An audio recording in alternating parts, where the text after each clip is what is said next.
Então, estou, estou muito feliz de vocês apresentar a Thelma Monteiro essa noite, uma jornalista e ativista ambiental reconhecida no Brasil, como na Alemanha ou na Suíça. Boa noite, Thelma. Boa noite, Uta. Seu foco está nos megaprojetos de infraestrutura da Amazônia, seja a barragem de Belo Monte nos tempos passados ou as ameaças do ferro-grau ou da mineração ou do agronegócio nessa região. No mês passado, ela publicou um relatório junto com a Sociedade para Povos Ameaçados, falando das ameaças na região do Rio Tapajós, ou de toda a Amazônia. O governo brasileiro, neste momento, está promovendo estes megaprojetos, como o ferro-grau, para investidores e bancos internacionais. Neste sentido, o relatório é usado para informar e impedir os planos do governo Bolsonaro para a Amazônia. Por favor, Thelma, você tem a palavra. Obrigada, Uta. Em primeiro lugar, eu queria agradecer à Cobra por esse convite. Me sinto honrada de estar aqui para falar um pouquinho do que está acontecendo no Brasil, em especial os projetos mais recentes para a Amazônia. Boa tarde e boa noite a todos.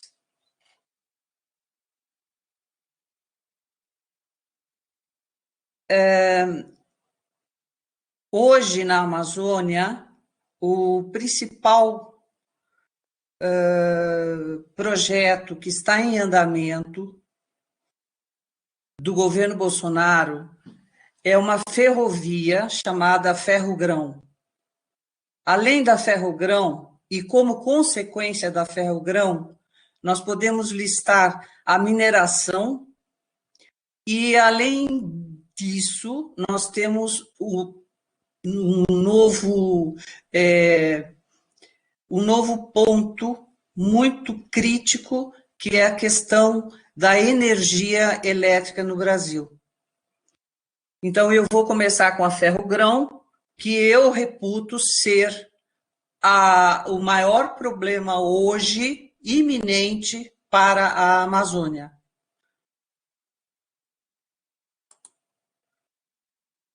Todo mundo pode ver, essa é um mapa da Amazônia Legal. Nós podemos ver aqui os rios. Esse é o Rio Amazonas, o principal rio da Amazônia.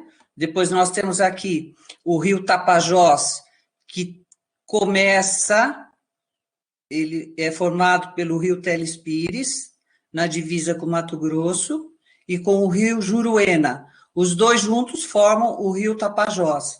O Rio Tapajós é o maior afluente do Rio Amazonas.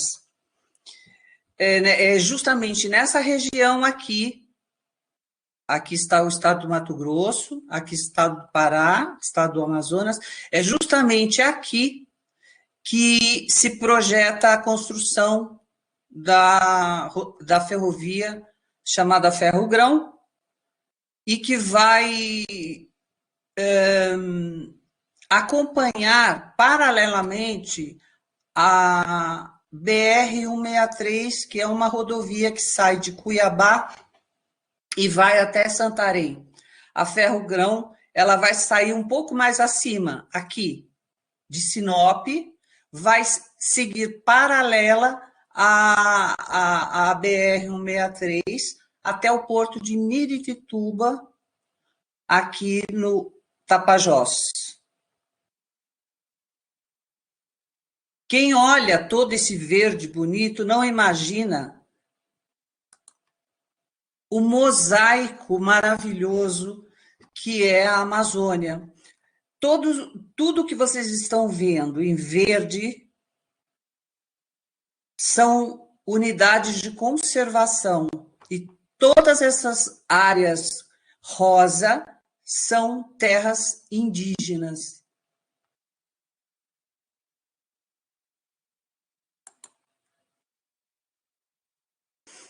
Eu vou entrar agora no detalhamento dos problemas da ferrogrão. A ferrogrão, ela pode vir a causar um desmatamento que equivale a 2.000 quilômetros quadrados. E essa área equivale à cidade de São Paulo, não ao estado de São Paulo, como está escrito aqui.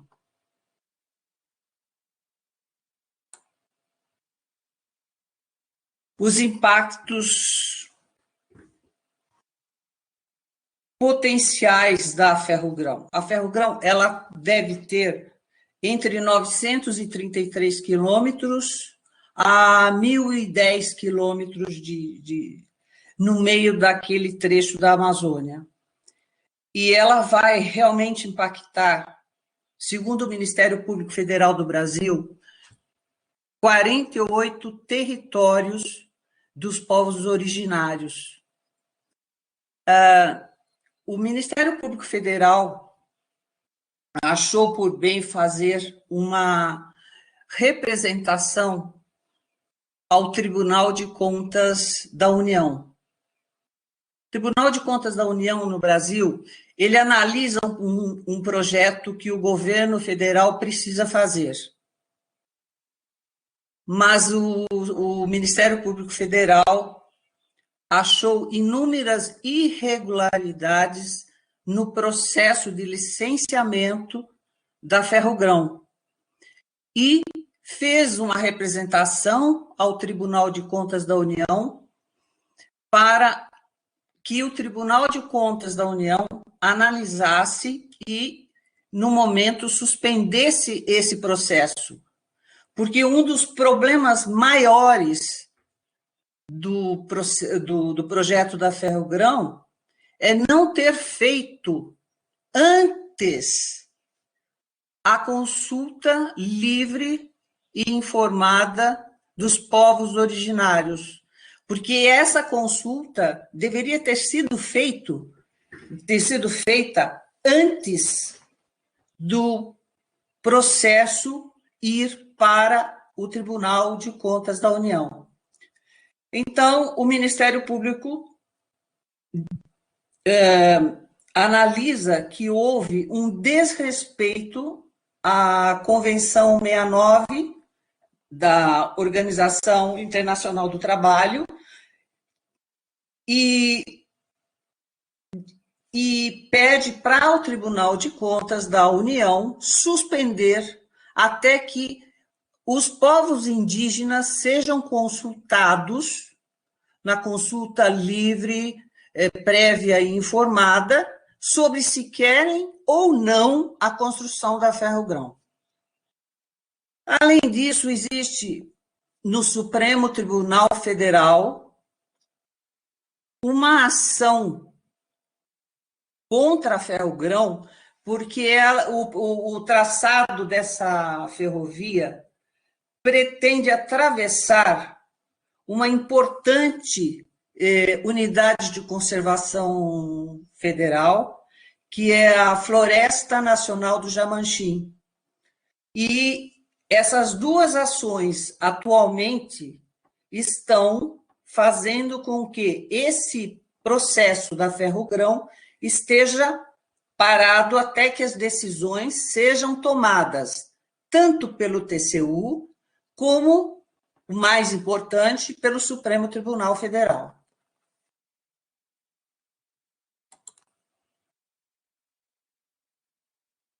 Entre as terras indígenas que sofrerão impactos, são 48 territórios, a terra indígena Munduruku, do povo Munduruku, será muito afetada.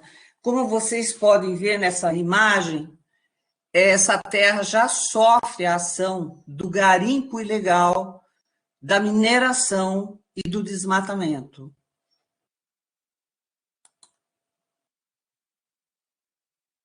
Aqui eu vou fazer um close de uma terra, a terra maior é a terra Munduruku.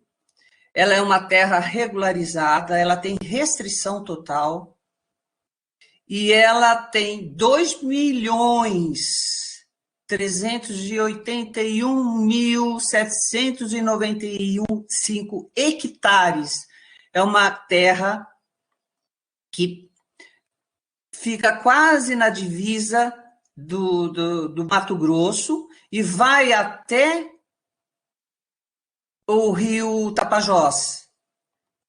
E ela é a maior terra indígena Munduruku dessa região que sofrerá os impactos da Ferrogrão.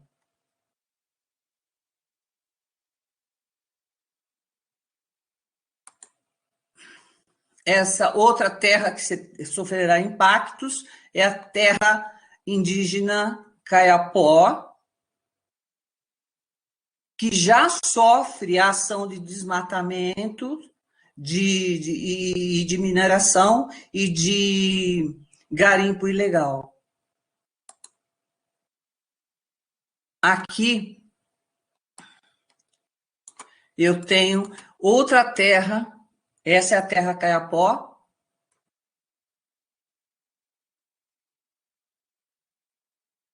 Aqui em azul.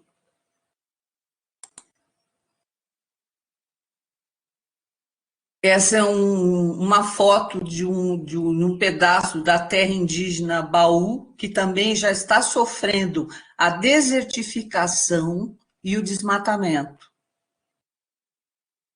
A Ferrogrão vai passar por... O caminho da Ferrogrão é este aqui, até o porto de Miritituba, no rio Tapajós. E ela... Aqui está a divisa com o Mato Grosso. Ela percorre isso junto com a estrada chamada BR-163, que sai de Cuiabá e vai até Santarém. E as duas estão tão próximas que o limite máximo entre uma e outra é cerca de 400 metros.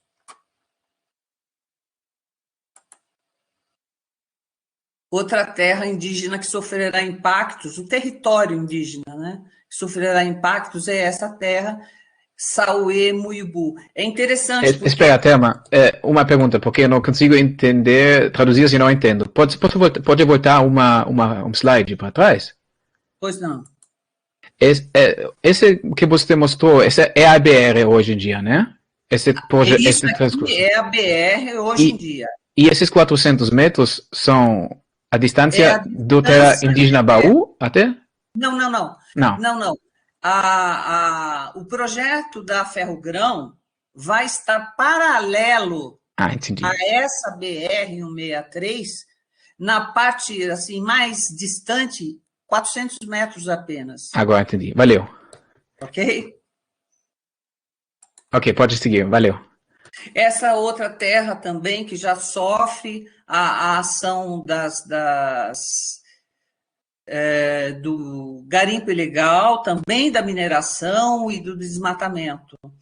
Essa terra, ela fica... Eu vou mostrar. Aqui. Essa linha vermelha é a rodovia transamazônica.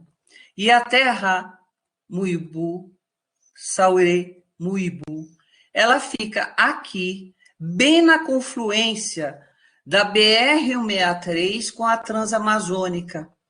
E ela é a que sofrerá um maior impacto. Aqui vocês podem ver que é o traçado da BR-163. Ela vai até aqui e se encontra com a rodovia Transamazônica. A rodovia Transamazônica está aqui, ó. Ela faz esse percurso. E aqui nós temos a BR-163. E junto dela será prevista a construção da Ferrogrão. Mais uma vez aqui, eu coloquei num close de novo a terra, próxima à Transamazônica, aqui. E aqui vocês podem ver que a BR-163, ela chega até a Transamazônica.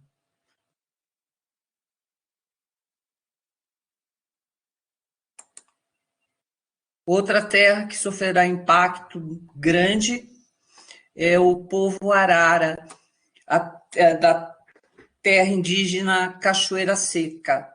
Essa terra indígena, ela é uma terra, esse povo Arara é um povo de recente contato. Eles ainda não sofrem tantos impactos que estão sofrendo as outras terras indígenas, mas que a Ferrogrão vai fazer acontecer se for construída. Mais um close. Todas essas terras, toda essa região aqui, eu quero que vocês saibam que se conecta com as terras, com o Xingu, não é? E nessa região, ela já sofre os impactos de Belo Monte, essa região toda aqui, né? Que é a terra Caiapó, e a Ferrogrão vai justamente cortar ao meio toda essa região que já sofre os impactos tanto da BR-163 como de Belo Monte. Essa terra Mencragnoti é outra terra que está sofrendo já antes da construção da Ferrogrão, já em decorrência dos impactos da BR-163, ela já está sofrendo com o desmatamento e com a mineração. Tudo isso será agravado com a construção. Eu acho que a construção da ferrovia, da Ferrogrão, é um marco terrível para a destruição da Amazônia. A Amazônia já está sendo destruída, já está sofrendo os impactos da BR-163. E a partir daí, com a Ferrogrão paralela, os impactos nem foram estudados, porque no processo de estudos para a elaboração do traçado da Ferrogrão, não se considerou os impactos sinérgicos e cumulativos que as duas, tanto a rodovia como a ferrovia, podem causar em toda essa região que eu mostrei. Aqui novamente. É muito importante que vocês atentem para a importância justamente dessa região, tanto das unidades de conservação, do conjunto desse mosaico de unidades de conservação, como das terras indígenas que estão tão bem... e essa ferrovia fica bem no meio desse conjunto, desse mosaico. É por isso que eu chamo de cortar ao meio a Amazônia. Esse é um exemplo da evolução do desmatamento em torno de uma terra indígena. Aqui nós temos a evolução desde 2000 até 2018 do desmatamento e da pressão sofrida pela terra Mencragnoti, da pressão do desmatamento em volta dessa terra. Vejam como acontece em 2000, a pressão do desmatamento aqui, e em 2018 a pressão é tão grande que já começa a se infiltrar na terra Mencragnoti, aqui, ó, nessa região e aqui. Isso só com a ação da BR-163, da Cuiabá-Santarém. Imagine-se quais serão os impactos com o acréscimo também da ferrovia Ferrogrão. A TI Panará é outro exemplo de uma terra que já está bastante desmatada e que já existe um processo de recuperação, está em processo de recuperação.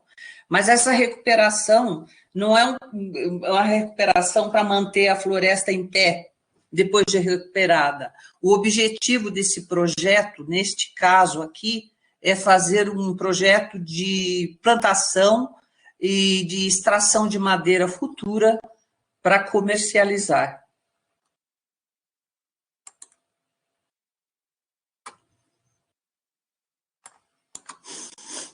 A TI Panará está aqui. A TI Panará, ela está bem na divisa do estado do Mato Grosso, vocês podem ver aqui que está a divisa do estado do Mato Grosso com o estado do Pará. Ela está bem no caminho também da Ferrogrão e já sofre os impactos exatamente da BR-163, por isso ela está tão devastada.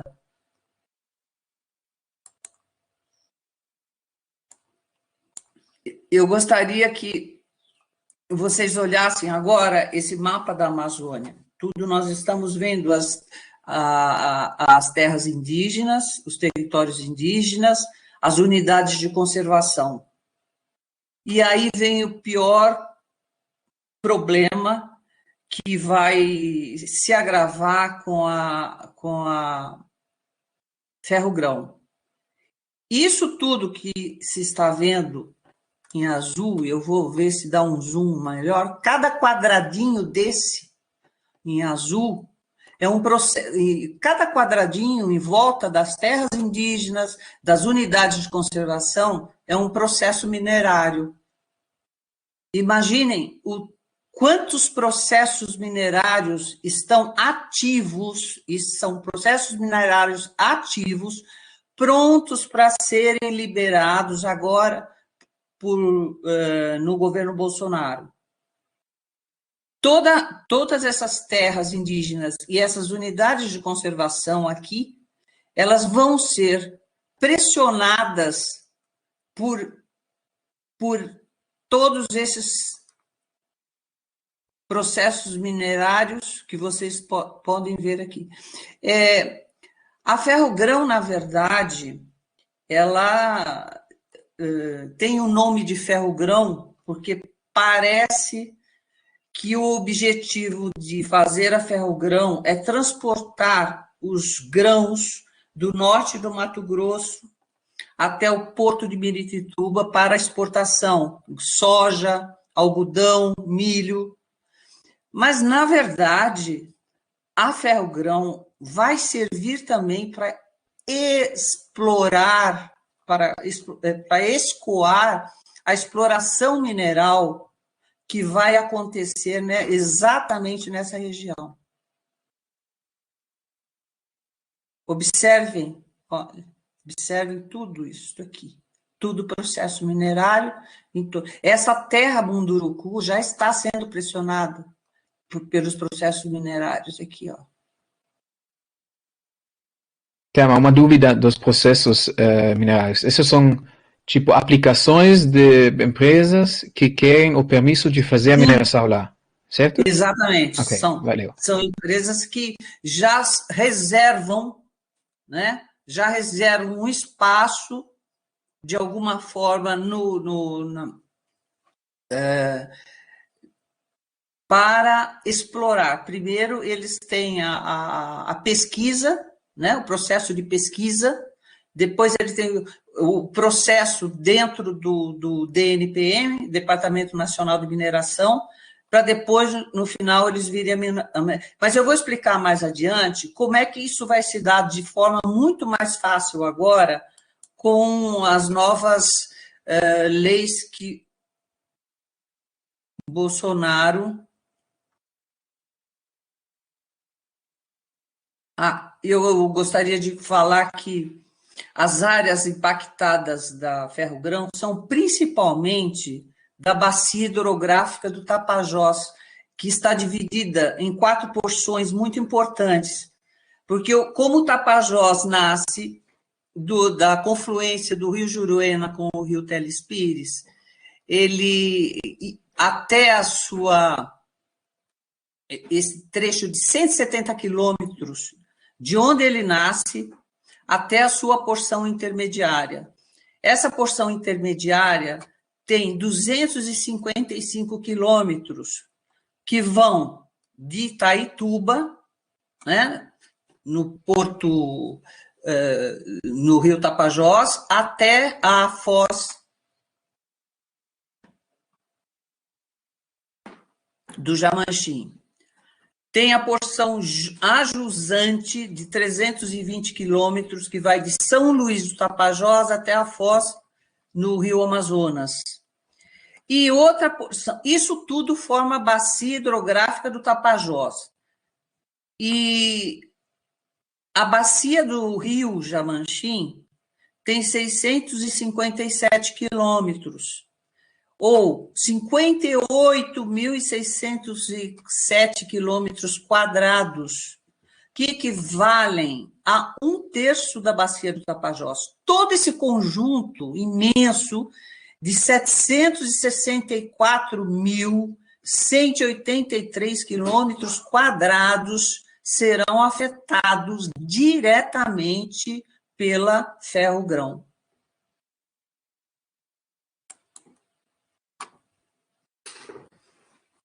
Uma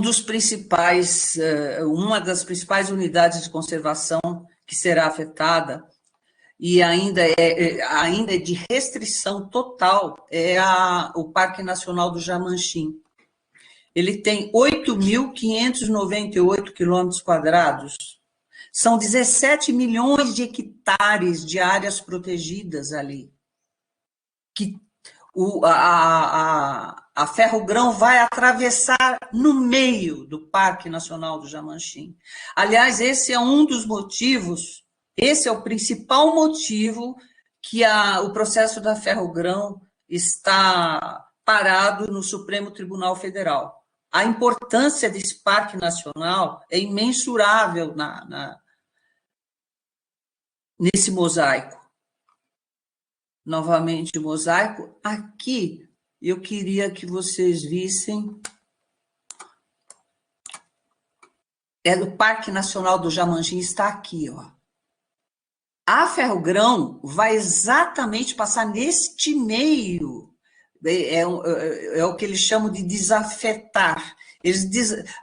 Em 2016, houve uma medida provisória para desafetar essa região do Parque Nacional do Jamanchim para poder passar a ferrogrão.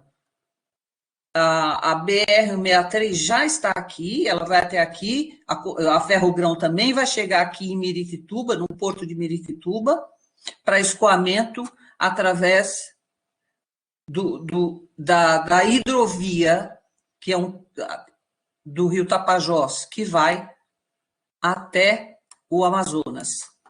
Esse trecho aqui da hidrovia do Rio Tapajós é um trecho navegável hoje, é por onde já se escoam os grãos que vêm pela BR-163.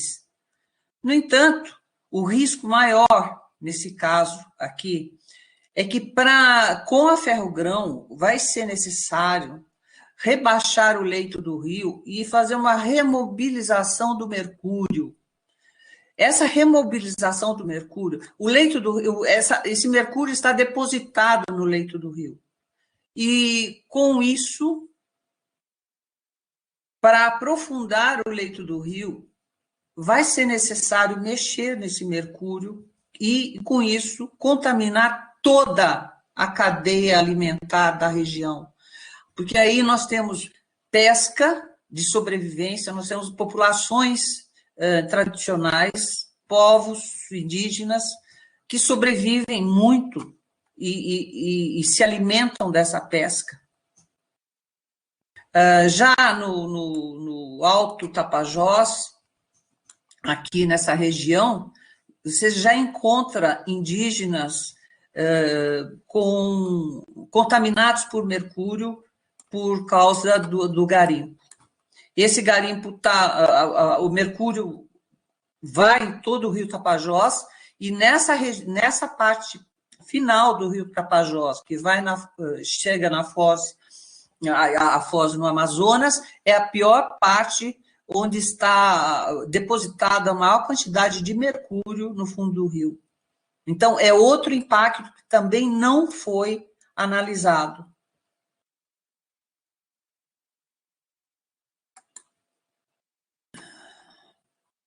Aqui eu estou mostrando o Parque Nacional do Jamanchim, por onde vai passar, ou já passa a BR-163 e vai passar e pretende-se passar a ferro-grão. Ela é de restrição total.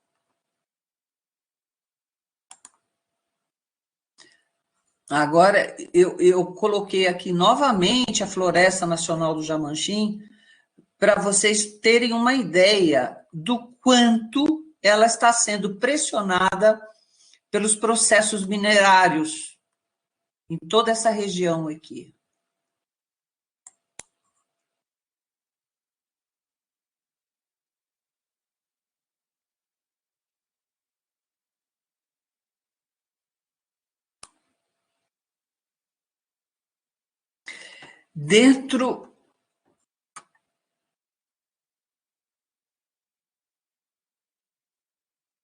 Aqui nós temos um processo minerário que vocês vão achar interessantíssimo dentro de uma unidade de conservação, dentro da própria Floresta Nacional do Jamanchim. Eu acho que todos conhecem a Vale. A Vale tem este processo minerário aqui, que é para extração de platina, já dentro da Floresta Nacional do Jamanchim.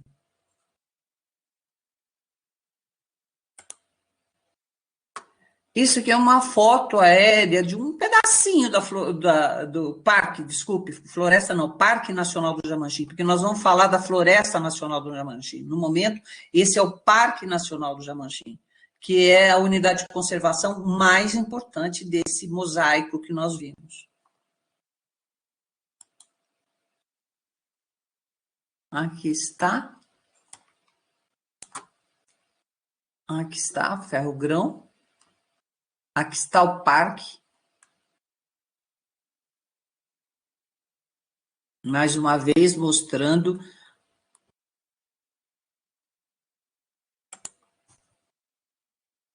aqui está, mais uma vez, a pressão da mineração sobre a Floresta Nacional, o Parque Nacional do Jamanchim.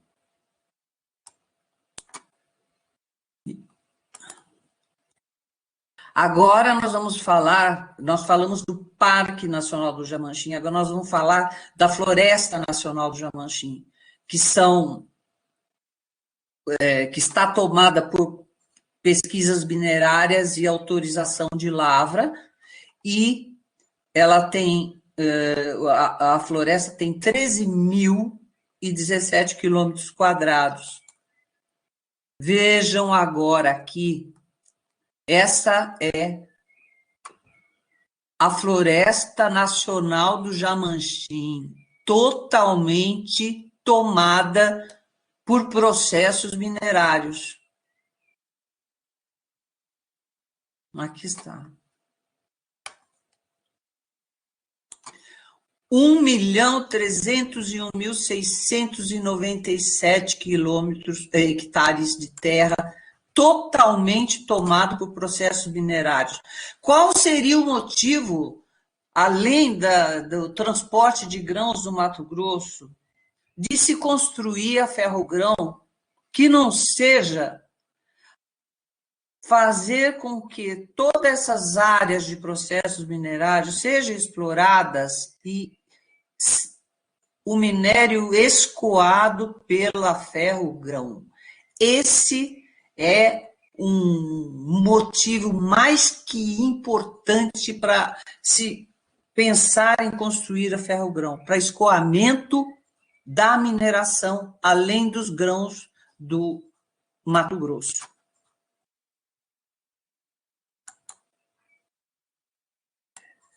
É interessante porque aqui no Brasil, os mais importantes interessados na construção da Ferrogrão, além do governo, o próprio governo federal, o ministro Tarcísio Gomes de Freitas tem feito o que eles chamam de roadshow, né, junto com a Agência Nacional de Transportes Terrestres, para vender a Ferrogrão. Mas aqui no Brasil nós temos a VLI Logística, que é uma empresa da Vale, que nós sabemos que é uma das maiores mineradoras do mundo, que está interessada na Ferrogrão. Por que a Vale estaria interessada na Ferrogrão através da sua subsidiária VLI Logística? Junto com a Vale e em parceria com a Vale está o Fundo Pátria Hidrovias do Brasil, que pretende integrar logisticamente toda a América Latina. E o mais interessante é que o Fundo Pátria tem como acionistas a empresa Alberta Limited, da Sua Majestade a Rainha, né? Que tem a sede em Alberta, no Canadá. Duas empresas que compõem o Fundo Pátria. A Shares Investments de Amsterdã, a HBSA FIP de São Paulo, BTO é uma empresa de construção civil, o próprio BNDES, Banco Nacional de Desenvolvimento Social do Brasil, através do Bandespar, que é de Brasília, e a International Finance Co. de Washington. Todos esses dois são dois importantes atores na disputa pela Ferrogrão. Lógico que, sendo a Vale, isso diz muita coisa com relação ao interesse de construir a Ferrogrão. Mas nós temos, assim, agravantes importantes, porque existe um risco muito sério de simplificar a concessão da Ferrogrão. Um deles é uma medida provisória que o governo Bolsonaro editou agora, em 2021, para fazer um novo marco legal do transporte ferroviário. Esse novo marco legal vai fazer com que se dê a construção da ferrovia ou de outras ferrovias, porque não fica só nessa, né? São mais ferrovias, inclusive mais ferrovias ali para dar suporte à Ferrogrão.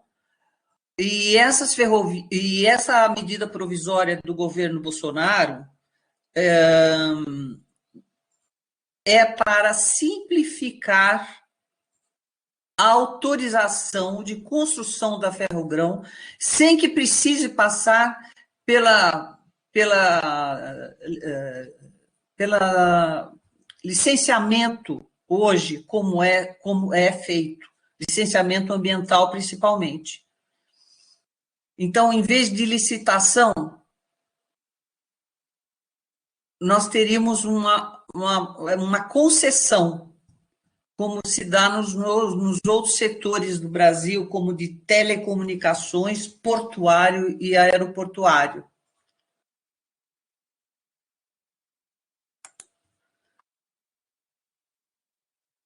Eu gostaria de entrar agora rapidamente num outro ponto, que é a mineração, porque também no governo Bolsonaro ele fez um decreto para apoiar o licenciamento ambiental de projetos de investimentos para a produção de minerais estratégicos.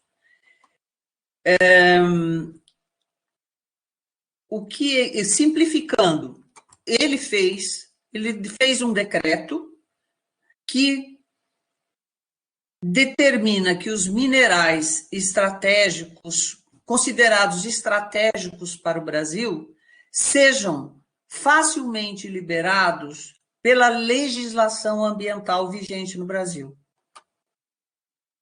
Esse é o projeto, esse decreto 10.657 foi feito em 24 de março deste ano. É tudo muito coincidente, tanto a Ferrogrão, o traçado da Ferrogrão, com esse decreto para facilitar o licenciamento da exploração mineral em unidades de conservação e em terras indígenas.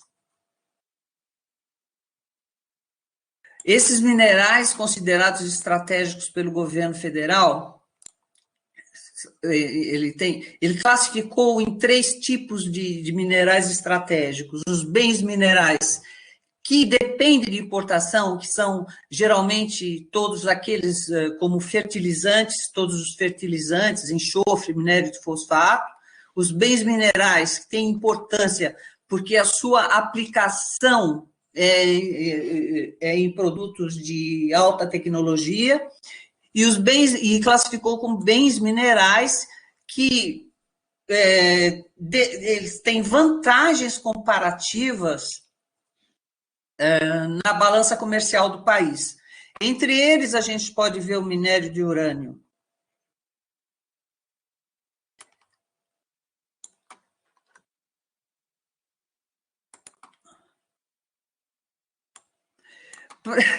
Com essa MP,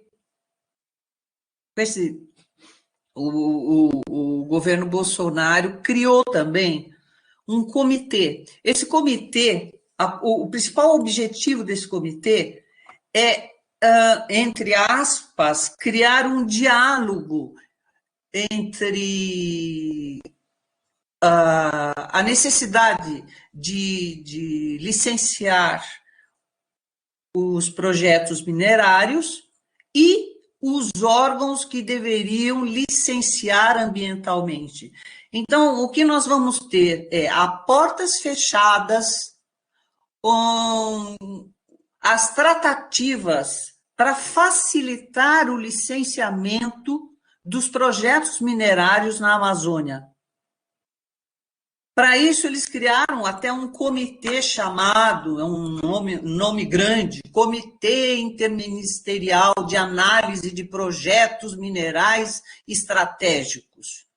Esse comitê só vai ter uma função: ele vai deixar passar a boiada, ele vai facilitar a mineração nas áreas protegidas da Amazônia.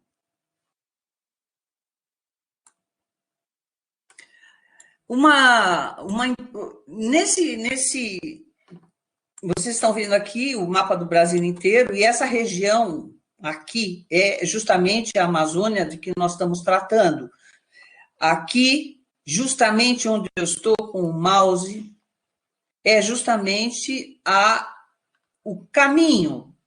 Hoje já existe a BR-163, e aqui também será o caminho, se for construída, da Ferrogrão.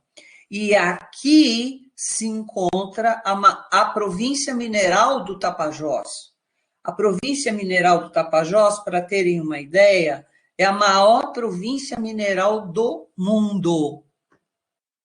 E aqui se encontra a maior concentração de ouro do mundo.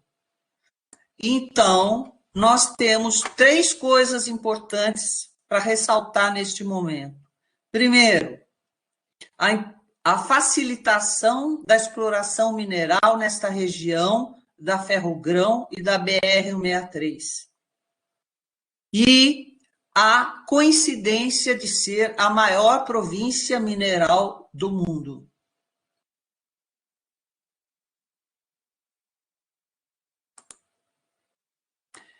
Aqui eu pus, olha aqui, esse traçado aqui é a província mineral do Tapajós, que pega praticamente toda a bacia do Tapajós, pega as unidades de conservação e afeta diretamente as terras indígenas, e a Ferrogrão passaria exatamente por aqui.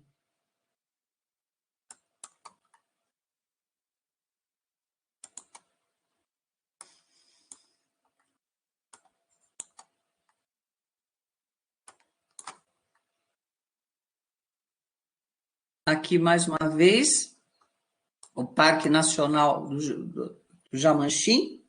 Aqui embaixo, a Floresta Nacional do Jamanchim, que já está toda coberta por processos minerários. E aqui, justamente nesta região, que é a maior província mineral do mundo.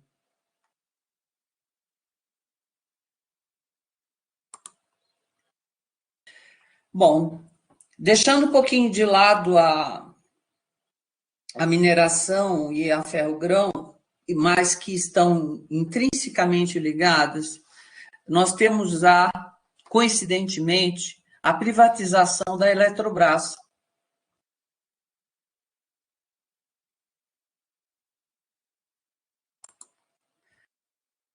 A privatização da Eletrobras vai ser feita de uma forma assim, muito especial, porque, na verdade, o Brasil tem 60% da Eletrobras, 60% das ações da Eletrobras. E, através da lei aprovada pelo Congresso Federal, em apenas 24 horas, a Lei 14.182 de 2021, o Brasil vai vender 45, vai ficar apenas com 45% das ações dos atuais 60%. Eles vão colocar as ações à venda na Bolsa de Valores, né? Mas vão manter o poder de veto, que é o que se chama de Golden Share.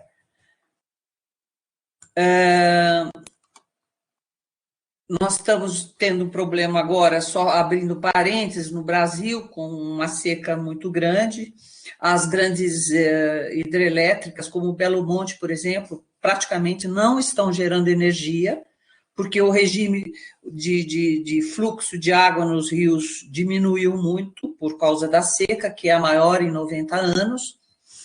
E é nesse ambiente conturbado que nós temos esse conjunto de leis, de medidas provisórias, decretos do governo Bolsonaro, que visam especificamente explorar toda a região e, neste caso, construir termoelétricas a gás natural. Em 3 regiões brasileiras, no norte, né, que seria na Amazônia, no centro-oeste e no nordeste. Mas, de qualquer forma, apesar de ter sido aprovado pelo Congresso, essa lei de privatização da Eletrobras, vejam que eles estão levando energia termoelétrica no momento, nós estamos assim, na COP26, nós queremos diminuir as emissões. O governo Bolsonaro fez um discurso em que ele concorda com tudo e na redução das emissões. No entanto, eles estão prevendo a construção das termoelétricas a gás natural.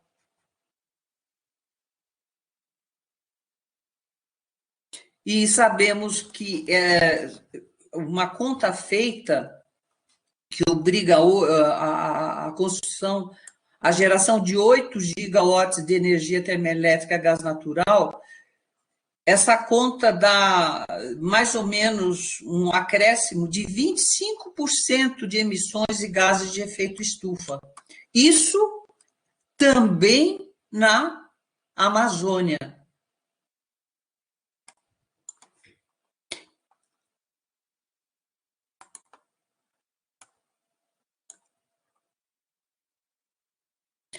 Uma preocupação específica dessa privatização da Eletrobras é que 2.000 megawatts de energia deverão ser geradas no norte, leia-se Amazônia.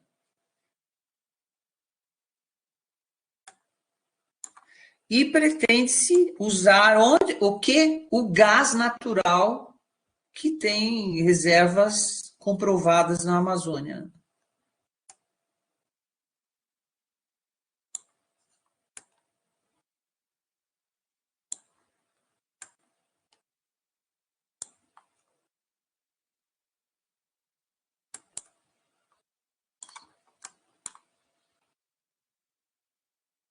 Mas para fazer termoelétricas a gás natural, nós precisamos do quê? Gasodutos. Se pensa em fazer termoelétricas na Amazônia, nós vamos ter a Amazônia, além da mineração, além da ferrogrão, além da já construída BR-163, nós vamos ter a construção de gasodutos, cortando a Amazônia também. Esse gás, tem uma parte desse gás que será tirado do litoral brasileiro e transportado como uma espécie de hidrovia do gás, cortando a Amazônia no sentido leste-oeste.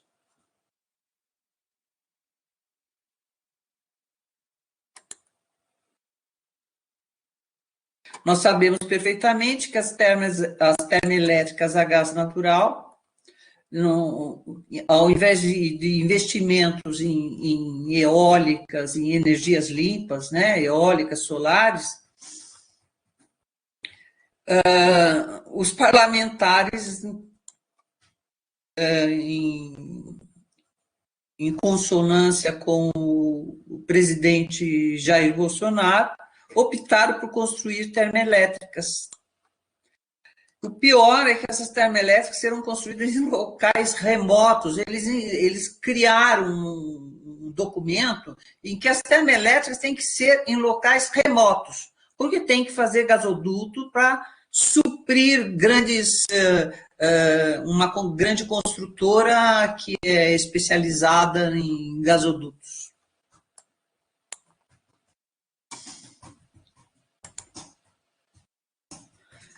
Bom, em síntese, é isso. É lógico que nós teremos mais um mês de conversa para falar todos os impactos, mas eu encerro aqui só buscando mostrar a importância hoje dos projetos que estão sendo preparados para a Amazônia. Eu estou à disposição para alguma pergunta que queiram fazer. Se eu puder responder, teria o maior prazer. Muito obrigada, Thelma, pela palestra e também por tomar o seu tempo e estar conosco.